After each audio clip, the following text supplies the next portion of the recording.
जय श्री कृष्णा।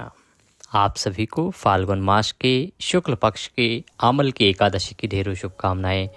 आज के इस वीडियो में हम बात करने वाले हैं उन सभी श्रद्धालुओं के लिए जो एकादशी का व्रत पूजन करते हैं या नहीं करते हैं, परंतु त्रिवेणी में स्नान करके अवश्य आए हैं। जो श्रद्धालु कुंभ स्नान करके अवश्य आए हैं, उनके लिए आने वाली एकादशी एक बहुत ही महत्वपूर्ण अवसर लेके आ रही है। ये एकादशी, जिसे आमल की एकादशी कहा जाता है ना, इस एकादशी पर एक विशेष योग बन रहा है जिसमें आपको आंवले की पूजा तो करनी है, पर आप जानते हैं कि जो लोग त्रिवेणी का स्नान करके आए हैं, वहां से जल लेके आए हैं, उन लोगों के लिए ये आमल की एकादशी, आंवला एकादशी सबसे महत्वपूर्ण अवसर है। किस प्रकार से है, क्या पूजा करनी है, क्या कार्य करना है और कितना महत्वपूर्ण है ये काम करना, क्यों ये आपके एक स्नान को सदा सदा के लिए सफल बना सकता है, किस प्रकार से ये एक कार्य आपके कुंभ स्नान के फल को कई गुना बढ़ा सकता है और क्यों आपको आने वाली इस एकादशी पर ये एक काम करना चाहिए, इसकी जानकारी आज के इस वीडियो के माध्यम से आपको प्रदान की जाएगी। आप देख रहे हैं देवभूमि ज्योतिष संस्थान का प्रतिष्ठित यूट्यूब चैनल देवभूमि धार्मिक। हमारे दर्शक हमें जानते हैं कि हम कभी भी इधर उधर की या मनगढ़ंत बातें नहीं करते। जो पुराणों में लिखा है, जो हमें पंचांगों के माध्यम से ज्ञात होता है, जो कैलकुलेशन शास्त्र की कहती है, वही हम आपको बताते हैं। हम ना इधर उधर की बातें करते हैं, ना मनगढ़ंत बातें करके आपका समय बर्बाद करते हैं। तो आज कि इस वीडियो में बहुत ही महत्वपूर्ण जानकारी आपको प्रदान करेंगे। त्रिवेणी संगम स्नान जल को किस प्रकार से इस एकादशी पर आपको प्रयोग करना है, जिससे कि आपको अचल लक्ष्मी की प्राप्ति होगी, अर्थात वह लक्ष्मी जो कभी आपके घर से जाएगी नहीं। आपके जीवन के सभी कष्ट दूर होंगे। आपका जो कुंभ स्नान है वह सफल होगा और उसका फल कई गुना अधिक बढ़ जाएगा और वह अक्षय फल में बदल जाएगा, क्योंकि ये धात्रेय एकादशी है। आइए जानकारी आरंभ करते हैं। आपसे निवेदन है कि कृपया अपने व्रत की सफलता के लिए, अपने कुंभ स्नान की सफलता के लिए, घर में माँ लक्ष्मी की प्राप्ति के लिए कमेंट बॉक्स में अवश्य लिखिएगा हर हर गंगे, ओम नमः भगवते वासुदेवाय या जय माँ लक्ष्मी। देखिए भक्तगणों, आने वाली जो एकादशी है ना, इसे आमल की एकादशी या आंवला एकादशी विशेष रूप से कहा जाता है। इस दिन आंवले की पूजा का विशेष विधान है। ऐसा माना जाता है कि आंवले की पूजा जो इस एकादशी पे कोई कर लेता है, उसको सदा लक्ष्मी की प्राप्ति रहती है, सदा लक्ष्मी उसके घर में वास करती है। कारण क्या है? कारण ये कि आंवले पर भगवान नारायण और माता लक्ष्मी का वास माना गया है। ऐसा माना जाता है कि भगवान श्री हरि विष्णु और माता लक्ष्मी दोनों ही आंवले पर वास करते हैं। आंवला इनको अति प्रिय है और जब हम आंवले का पूजन करते हैं तो उससे हमें अथाह पुण्य की प्राप्ति होती है। माता लक्ष्मी प्रसन्न होती हैं और वो सदा सदा के लिए हमारे घर में विराजमान रहती हैं। उसमें भी यदि एक ऐसा कार्य किया जाए जो विरले ही कर पाते हैं। आपने देखा होगा कि भगवान शंकर के बड़े बड़े भक्त इतनी दूर दूर से कावड़ का जल लाते हैं, गंगा जी का जल लाके, और भगवान शंकर को अर्पित करते हैं। केवल किस लिए? क्योंकि भगवान शंकर उससे अति प्रसन्न होते हैं। ठीक उसी प्रकार से आप कुंभ स्नान करके आए हैं, वहां से त्रिवेणी का जल लाए हैं। सोचिए, वह त्रिवेणी का जल जब आप धात्रेय अर्थात आंवले को अर्पित करेंगे तो उससे कितना पुण्य प्राप्त होगा। भगवान शंकर का अभिषेक तो सभी लोग कराते हैं, परंतु आंवले का अभिषेक कराना बड़े सौभाग्यशाली लोगों को ही मिलता है। ये अवसर आ रहा है, ये अवसर मिल रहा है आपको आने वाली एकादशी पर। आने वाली एकादशी कब है? आमल की एकादशी कब है? आमल की एकादशी सूर्य के मुख से रहेगी 10 मार्च को।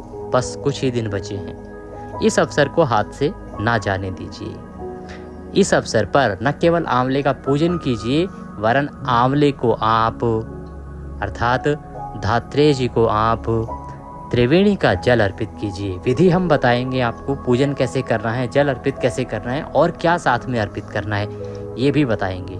आपके कुंभ स्नान का जो फल है वो 1000 गुना अधिक बढ़ जाएगा, ऐसा वृतांत आता है। आपका त्रिवेणी स्नान सफल होगा, कुंभ जाना सफल होगा, साथ ही धात्रेय जी की कृपा से आपको लक्ष्मी की प्राप्ति होगी। जो भी आपकी मनोकामनाएं होंगी उसे भगवान श्री हरि विष्णु और माता लक्ष्मी अवश्य पूरी करेंगी। तो इस अवसर को दोनों हाथों से लीजिए। जैसे आप कुंभ स्नान करके आए थे वैसे ही थोड़ा सा समय निकालिए और इस एकादशी पर आंवले का पूजन कीजिए, जल अर्पित कीजिए।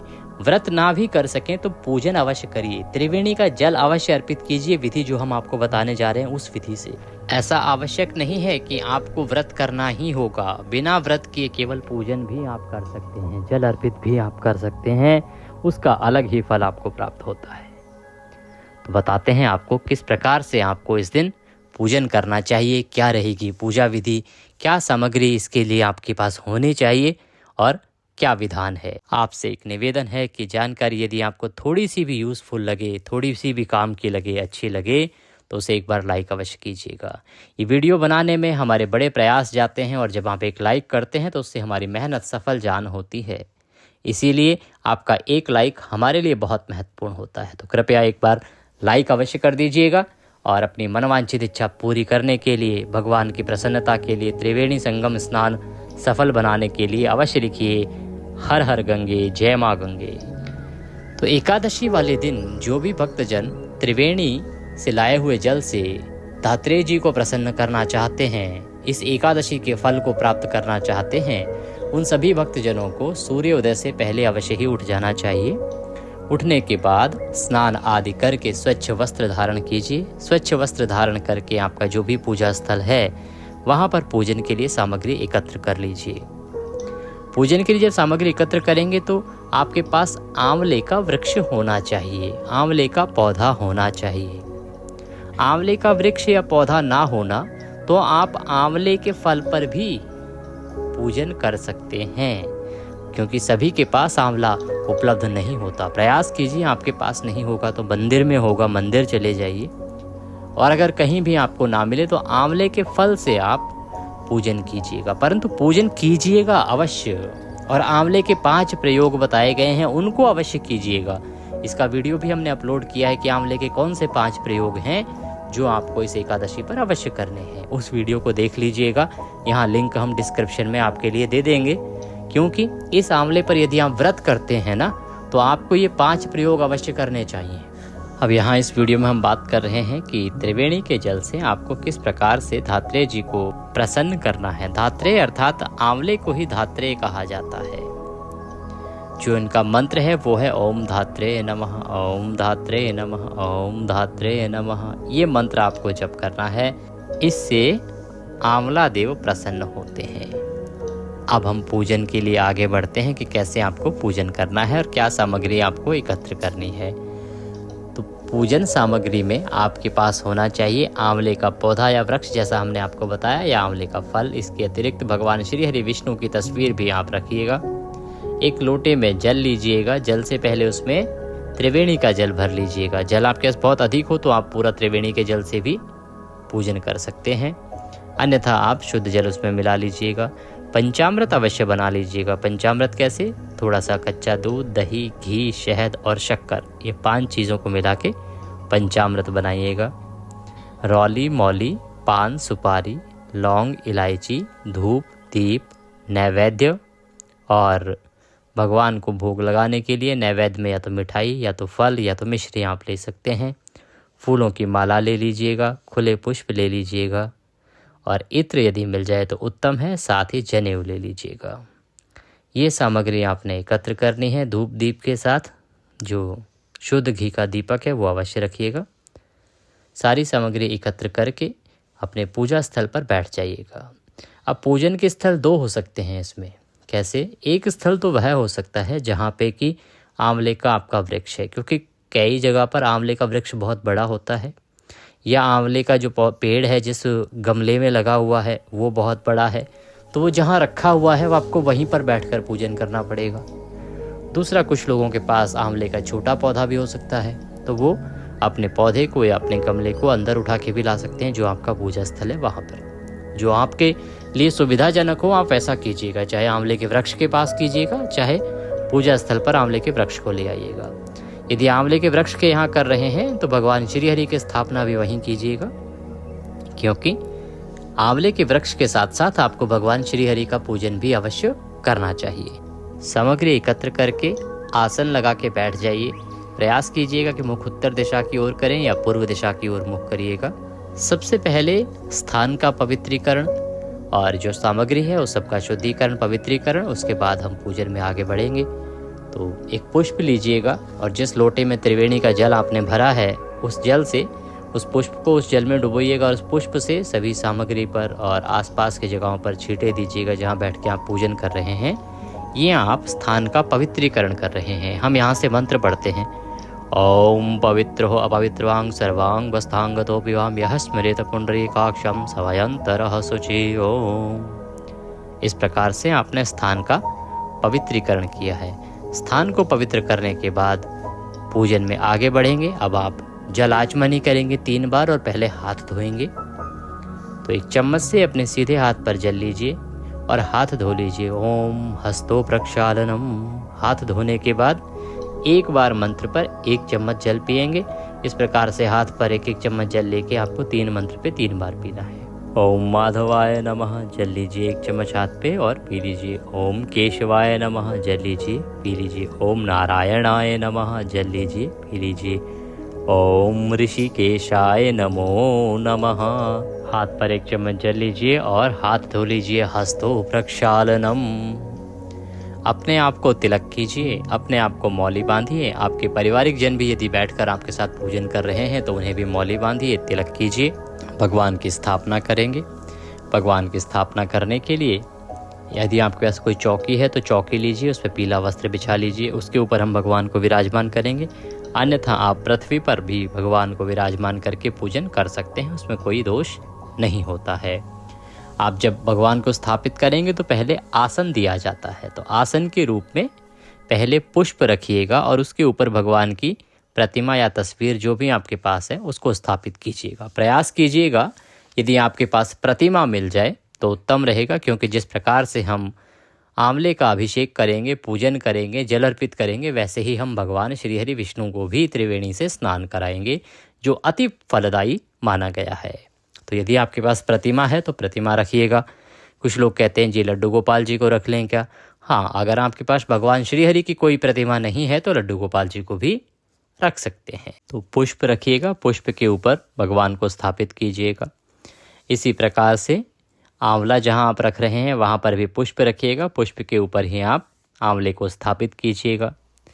आप दीपक लगाइए, दीपक को रखने से पहले आसन दीजिए, आसन के रूप में पुष्प रखिए, उसके ऊपर आप दीपक को रखिए और धूप भी रखिए। तो धूप को जला दीजिए, दीप को जला दीजिए। भगवान की स्थापना आपने कर ली है, सभी को आसन आपने दे दिया है। अब हम आगे बढ़ेंगे और आज की पूजन तथा व्रत का संकल्प करेंगे। जो संकल्प है वो इस प्रकार से बोल रहे हैं, जो लोग व्रत कर रहे हैं और पूजन कर रहे हैं वो भी संकल्प को कर सकते हैं, और जो लोग केवल पूजन कर रहे हैं उनके लिए भी इस संकल्प का विधान है, जो हम आपको बताएंगे कि किसको कैसे बोलना है। अपने सीधे हाथ पे 1 चम्मच जल लीजिए, 1 रुपये का सिक्का रखिए और 3 बार बोलिए ओम श्री विष्णु ओम श्री विष्णु ओम श्री विष्णु। अपना नाम, अपना गोत्र, जिस स्थान पर बैठकर संकल्प कर रहे हैं वहाँ का मकान नंबर, क्षेत्र का नाम, शहर का नाम, फाल्गुन मासे शुक्ल पक्षे एकादश्यायाम पुण्यतिथियो एकादशी मध्ये आयु आरोग्यता प्राप्त्यार्थाय, अचल संपत्ति प्राप्त्यार्थाय, धन लक्ष्मी प्राप्त्यार्थाय एकादशी धात्रेय श्री हरि विष्णु व्रत पूजनम संकल्पम संकरिष्ये। तो जो व्रत और पूजन दोनों कर रहे हैं वो इस प्रकार से बोलेंगे, और जो केवल पूजन कर रहे हैं वो बोलेंगे एकादशी मध्य भगवान श्री हरि विष्णु धात्रेय जी पूजन जल अर्पण संकल्पम संकरिष्ये। बोली सौ श्री विष्णु शरणौ शरणम प्रपद्ये। और यह संकल्प भगवान के चरणों में अर्पित कर दीजिए, भगवान श्री हरि विष्णु के चरणों में। भगवान का पूजन आरंभ करेंगे। सबसे पहले हम धात्रेय जी का अर्थात आंवले का पूजन करेंगे, तदोपरांत भगवान श्री हरि विष्णु का पूजन करेंगे। पद्य अर्घ आचमनी सबसे पहले आप आंवले को कराएंगे। पद्य अर्घ आचमनी कैसे कराना है? 1 चम्मच जल लीजिएगा और जब हम बोलेंगे तो आप जो आंवले की जड़ में उस जल को छोड़िएगा। ओम पद्यम समर्पयामि, ओम अर्घ्यम समर्पयामि। 1 चम्मच जल लीजिए, छोड़ दीजिए, पुनः 1 चम्मच जल लीजिए, छोड़ दीजिए। ओम जलाचमनिम समर्पयामि। पुनः 1 चम्मच जल लीजिए, आंवले की जड़ों में अर्पित कीजिए। ओम स्नानम स्नान्ते जलम समर्पयामि। भगवान को स्नान कराइए, स्नान कराइए, जल अर्पित कीजिए भगवान को। अब त्रिवेणी का जल आपको आंवले को अर्पित करना है। आंवले को त्रिवेणी का जल चढ़ाएंगे, मंत्र बोलेंगे ओम धात्रे नमः, ओम धात्रे नमः, ओम धात्रे नमः, ओम धात्रे नमः, ओम धात्रे नमः। त्रिवेणी का जल आंवले को अर्पित कीजिए। त्रिवेणी जल स्नानम समर्पयामि। पंचामृत स्नानम, पंचामृत से स्नान कराएंगे। आंवले को पंचामृत अर्पित नहीं किया जाता है, आप आंवले को केवल कच्चा दूध अर्पित करेंगे, उसमें थोड़ा सा त्रिवेणी का जल मिला लीजिएगा। दुग्ध स्नानम दुग्ध समर्पयामि। त्रिवेणी जल मिला हुआ दूध अर्पित कीजिए। धात्रे नमः, ओम धात्रे नमः, ओम धात्रे नमः। पुनः शुद्धोदक स्नानम, शुद्ध जल से स्नान कराइए। तो पुनः आप त्रिवेणी का जल लीजिए और उससे आंवले को अभिषेक कीजिए। ओम धात्रे नमः, ओम धात्रे नमः, ओम धात्रे नमः। इस प्रकार से आप पुनः जल अर्पित कीजिए आंवले को। आपने ऐसे त्रिवेणी के जल से आंवले को सींचा है, और त्रिवेणी के जल से आंवले को सींचना आपके लिए बहुत ही सौभाग्य का अवसर लेके आया है। इस कर्म को करने के बाद मनुष्य के सभी पाप नष्ट हो जाते हैं। उसके जीवन का ये जो पुण्य है, ये अक्षय पुण्य होता है, अर्थात ये कभी क्षय नहीं होता, कभी समाप्त नहीं होता। इस क्रिया के करने से आपके घर में लक्ष्मी का वास होता है, माता लक्ष्मी प्रसन्न होती हैं। आइए पूजन में आगे बढ़ते हैं। ये बहुत सौभाग्य का कार्य आप कर रहे हैं, बहुत उत्तम कार्य आप कर रहे हैं। भगवान को स्नान कराइए। स्नान कराने के बाद सुगंध समर्पयामि, सुगंध अर्पित करेंगे। सुगंध के लिए इत्र लीजिए, इत्र को रुई पर लगाइए या पुष्प पर लगाइए और वह अर्पित कीजिए। इत्रम समर्पयामि। वस्त्रम वस्त्रम उपवस्त्रम वस्त्रम समर्पयामि। वस्त्र अर्पित करेंगे। वस्त्र कैसे? मौली का एक टुकड़ा तोड़िएगा और वह आंवले को अर्पित कर दीजिएगा, इस भाव से कि आप आंवले को वस्त्र पहना रहे हैं। ओम वस्त्रम समर्पयामि। वस्त्रम उपवस्त्रम यज्ञोपवीतम। यज्ञोपवीत, यज्ञोपवीत क्या? जनेऊ लीजिए, जनेऊ अर्पित कीजिए। यज्ञोपवीतम समर्पयामि। तिलकम तिलकांते चंदनम महत्पुण्यम पवित्रम पापनाशनम। चंदन लगाइए, आंवले को चंदन लगाइए, तिलक लगाइए। तिलक लगा के पुष्पम समर्पयामि। माल्यार्पणम कुरुहु। पुष्प अर्पित कीजिए। माला है तो माला पहनाइए। धूपम दर्शयामि, दीपम दर्शयामि। धूप दिखाइए और दीप दिखाइए। ध्यान रखिएगा कि दीपक को हिलाना नहीं है। जहां हमने स्थान दिया था पुष्प रख के वहीं रखे रहने देना है। हाथ से आपको सिर्फ दीप दिखाना है आंवले को। धूपम दर्शयामि, दीपम दर्शयामि। नैवेद्यम समर्पयामि। जलाचमनिम कुरुहु। नैवेद्य अर्पित कीजिए। नैवेद्य के रूप में कोई मिठाई आपके पास होगी, वह मिठाई चढ़ाइए, अन्यथा फल चढ़ा सकते हैं। कुछ ना हो तो मिश्री नैवेद्य के रूप में अर्पित कीजिए। नैवेद्यम समर्पयामि। जलाचमनिम कुरुहु। जल आचमनी कराइए। 1 चम्मच जल लीजिए और आंवले की जड़ में छोड़ दीजिए। जलाचमनी करने के बाद ताम्बूलम पूंगी फलम शुभ दक्षिणायाम शुभदो वरदो भवः। शुभ दक्षिणा अर्पित कीजिए। जो भी आप दक्षिणा अर्पित करना चाहते हैं वह दक्षिणा चढ़ाइए और हाथ जोड़ के आंवला देव का आवाहन कीजिए, निवेदन कीजिए कि हे प्रभु, आज के दिन हमने आपका त्रिवेणी जल से सिंचन किया है, आपको त्रिवेणी जल से स्नान कराया है, आपका अभिषेक किया है, इसे आप स्वीकार करें। इस पूजन में कोई गलती, कोई त्रुटि हो गई हो हमसे तो उसे आप हमें क्षमा करें और प्रभु दया का आशीर्वाद प्रदान करें। इस प्रकार भगवान से मन ही मन प्रार्थना कीजिए। और अब हम भगवान श्री हरि विष्णु का पूजन करेंगे। आपको आंवले के साथ भगवान श्री हरि विष्णु का अवश्य ही पूजन करना है। सबसे पहले भगवान को पद्य अर्घ आचमनी कराएंगे। 1-1 चम्मच जल अर्पित करे जाइएगा। हम यहाँ से मंत्र बोलेंगे। ओम पद्यम समर्पयामि। 1 चम्मच जल लीजिए, अर्पित कीजिए। ओम अर्घम समर्पयामि। जल लीजिए, अर्पित कीजिए। ओम आचमनिम कुरुहु। आचमनिम जलम समर्पयामि। आचमनी कराइए। 1 चम्मच जल लीजिए, अर्पित कीजिए। स्नानम स्नान्ते स्नानम जलम समर्पयामि। अब आप त्रिवेणी जल से भगवान को स्नान कराइए। भगवान विष्णु को त्रिवेणी के जल से स्नान कराइए। देखिए कितना पुण्य है, आप स्वयं सोचिए। आप सभी लोग विद्वान लोग हैं, ज्ञानी लोग हैं। एकादशी का दिन है, वो भी आमल की एकादशी। आंवला एकादशी, जिसका पुराणों में इतना अधिक वर्णन मिलता है कि बहुत ही महान एकादशी है, बहुत ही महान दिन है ये, बहुत अधिक पुण्यदायी तिथि है ये, उस पर भी भगवान श्री हरि विष्णु का आप त्रिवेणी से जो जल लाए हैं उससे अभिषेक करेंगे। आप खुद सोच सकते हैं कि कितना पुण्य आपको मिलने जा रहा है। त्रिवेणी से लाए हुए जल से आप आंवले को सींच रहे हैं, आंवले का अभिषेक कर रहे हैं। कितना उत्तम अवसर है ये, कितना उत्तम दिन है ये, इसके फल की कल्पना भी कौन कर सकता है। आइए भगवान का आगे पूजन करते हैं। पद्य अर्घ आचमनी अर्पित करने के बाद अब आप त्रिवेणी के जल से भगवान को ओम नमः भगवते वासुदेवाय मंत्र को जपते हुए अभिषेक कराइए। ओम नमः भगवते वासुदेवाय, ओम नमः भगवते वासुदेवाय, ओम भगवते वासुदेवाय। त्रिवेणी जलम स्नानम समर्पयामि। पंचामृत स्नानम, पंचामृत बनाइए और भगवान को पंचामृत से स्नान कराइए। पंचामृत कैसे? कच्चा दूध, दही, घी, शहद, शक्कर, उसमें त्रिवेणी का जल अवश्य मिला लीजिएगा।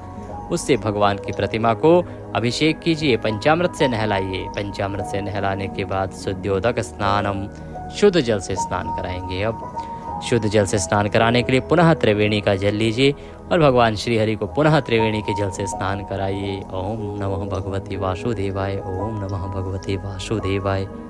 त्रिवेणी जल से स्नान कराने के बाद सुगंध अर्पित कीजिए। इत्र किसी पुष्प पर लगाइए या रुई पर लगाइए, वह भगवान को अर्पित कीजिए। इत्र फुलेल लेपनम, इत्र अर्पित करने के बाद वस्त्रम उपवस्त्रम, वस्त्रम वस्त्रांते, वस्त्र अर्पित कीजिए। वस्त्र के रूप में क्या है? मौली का एक टुकड़ा तोड़िए और वह भगवान को अर्पित कर दीजिए, इस भाव से कि आप भगवान को वस्त्र अर्पित कर रहे हैं। वस्त्रम उपवस्त्रम यज्ञोपवीतम, यज्ञोपवीत अर्पित कीजिए। आपके पास जनेऊ होगी, हमने बोला था सामग्री में, तो जनेऊ भगवान श्री हरि विष्णु को अर्पित कीजिए। जनेऊ लेने से पहले उसको लाल रौली से लगा दीजिएगा और उसके बाद वह भगवान को अर्पित कीजिएगा। जनेऊ अर्पित करने के बाद तिलक लगाइए भगवान को। चंदनम महत्पुण्यम पवित्रम पापनाशनम, चंदन लगाइए, प्रेम पूर्वक भगवान को चंदन लगाइए। चंदन लगा के पुष्पम समर्पयामि, पुष्प अर्पित कीजिए। फूलों की माला है तो फूलों की माला पहनाइए भगवान को। पुष्प अर्पित करेंगे। पुष्पम समर्पयामि, धूपम दर्शयामि, दीपम दर्शयामि, धूप दिखाइए, दीप दिखाइए भगवान को। और तदोपरांत नैवेद्यम समर्पयामि, नैवेद्य अर्पित कीजिए, कोई मिठाई अर्पित कीजिए, अन्यथा सर्वोत्तम है आंवला एकादशी पर आप आंवला अर्पित कीजिए भगवान श्री हरि विष्णु को, बहुत उत्तम रहेगा। आंवला अर्पित करने के बाद नैवेद्यम जलम समर्पयामि, जल आचमनिम कुरु, जल आचमनी कराइए। 1 चम्मच जल लीजिए और पुनः आंवले को अर्पित कर दीजिए। ताम्बूलम पूंगी फलम शुभ दक्षिणायाम शुभदो वरदो भवः, ताम्बूल अर्पित करेंगे। अब आप ताम्बूल क्या होता है? या तो आप पान ले आइए, बना बनाया मीठा पान, या तो पान का पत्ता लीजिए, उसमें 2 लौंग, 2 इलायची, 1 सुपारी रखिए और वह भगवान को अर्पित कीजिए बीड़ा बनाकर। ताम्बूलम पूंगी फलम शुभ दक्षिणायाम, दक्षिणा अर्पित कीजिए भगवान श्री हरि विष्णु को, जो भी दक्षिणा आप चढ़ाना चाहते हैं, और भगवान को प्रणाम कीजिए, उनको स्मरण कीजिए। स्मरण करते हुए भगवान से निवेदन कीजिए कि प्रभु हमारी इस पूजा को आप स्वीकार करें और दया का आशीर्वाद प्रदान करें। इसके बाद आपको एकादशी की कथा सुननी चाहिए, एकादशी की सही कथा ही सुननी चाहिए। अगर आप चैनल पर नए हैं तो चैनल को सब्सक्राइब कर लीजिए, जिससे कि सही जानकारी आपको प्राप्त होती रहे, क्योंकि यूट्यूब पर बहुत सारी कथाएं एकादशी के नाम से प्रसारित कर दी जाती हैं, जो कि अनुचित है। सही कथा ही आपको सुननी चाहिए। तो सही जानकारी प्राप्त करना चाहते हैं और सही जानकारियाँ के साथ सही कथाएं सुनते रहना चाहते हैं तो चैनल को सब्सक्राइब कर लीजिए, क्योंकि हम समय से ही एकादशी की कथा और बाकी सभी व्रतों की सही कथाएं आपके लिए अपलोड करते हैं सही जानकारी के साथ। कथा सुनने के बाद विष्णु सहस्त्र नाम का पाठ कीजिएगा। विष्णु सहस्त्र नाम भी हम अपलोड कर चुके हैं, पहले से ही हमने अपलोड किया हुआ है, तो विष्णु सहस्त्र नाम सुनिएगा। तदोपरांत आरती कीजिएगा, नियमों के अनुसार दिन को व्यतीत कीजिएगा और अगले दिन आपको व्रत का पारण करना है। पारण की विधि हम आपको पारण वाले वीडियो में बता पाएंगे, क्योंकि अभी जो हमारी जानकारी का विषय था वो ये था कि त्रिवेणी के जल से किस प्रकार से आमल की एकादशी पर आप आंवले का पूजन करें, भगवान श्री हरि का पूजन करें। और आपने इतने प्रयास के बाद जो तीर्थ करके आए हैं, कुंभ स्नान किया है, उसको आप सफल बनाएं, उसका पूर्ण फल प्राप्त करें। साथ ही आपका वह फल जो है वो अक्षय रहे और आपके घर में अचल लक्ष्मी और संपत्ति आपके विराजती रहे। वीडियो थोड़ा सा भी अच्छा लगा हो तो एक बार लाइक अवश्य कर दीजिएगा। भगवान सब पर कृपा करें। जय श्री हरि।